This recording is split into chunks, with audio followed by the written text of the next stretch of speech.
A corpse was found hanging from a tree in Kailasahar Boulapasa area on Saturday night. His name is Sanjit Shil. He was missing from home after he had an argument with one of the youth of the same area 2 days ago.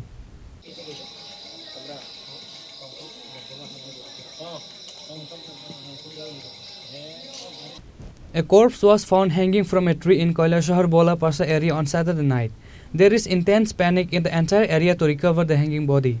2 days ago, after an argument with a youth of the same area, the youth filed a written complaint against Sanjit Shil at the Kailasahar police station. After receiving the complaint yesterday afternoon, the Kailasahar police went to Sanjit Shil's house. Sanjit went missing yesterday afternoon after the police went to the house and searched for him. Later, a dead body was found hanging from a tree in Kailasahar Boulapasa area on Saturday night.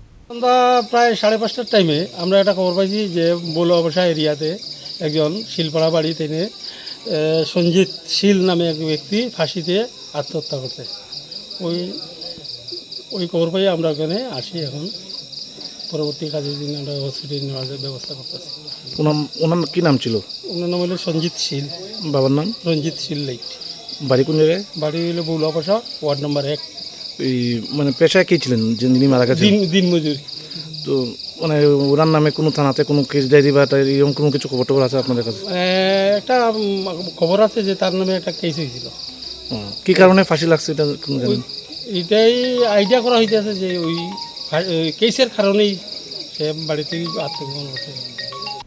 The deceased family members allegedly said that he was killed and later hanged him on a tree.